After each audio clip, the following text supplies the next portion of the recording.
Un véritable travail d'investigation. Ce samedi 31 octobre, le quotidien suisse Le Temps a publié un long papier concernant Darius Rochebin.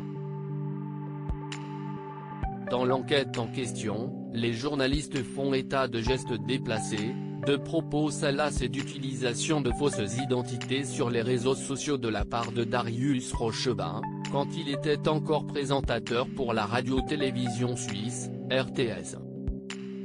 Une chaîne qu'il a quittée pendant l'été 2020, pour rejoindre LCI en août, où il anime du lundi au jeudi une émission d'interview.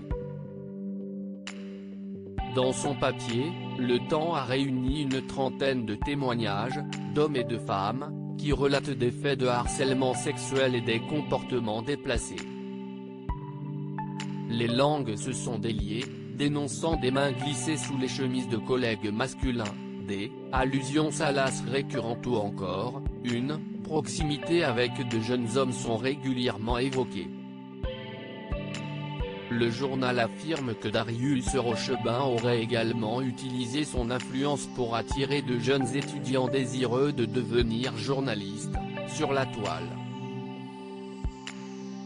Des témoignages forts. Une employée de la RTS explique avoir croisé le chemin de Darius Rochebin un soir de 2014, « J'ai croisé Darius Rochebin qui sortait de l'ascenseur.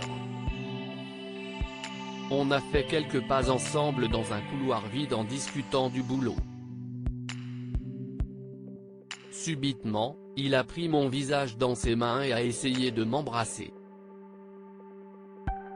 Une autre employée est revenue sur le soirée du Nouvel An de 2006, « Il s'est rapproché de moi, je l'ai pris par l'épaule pour lui faire la bise, il a saisi ma main libre et l'a fermement posée sur ses parties génitales. » La défense de Darius Rochebin. Quelques heures après la publication de l'enquête, Darius Rochebin a réagi via son avocat dans un courrier envoyé à l'agence France Presse.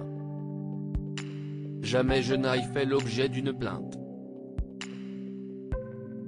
Jamais je n'ai eu de relation non consentie ou illicite.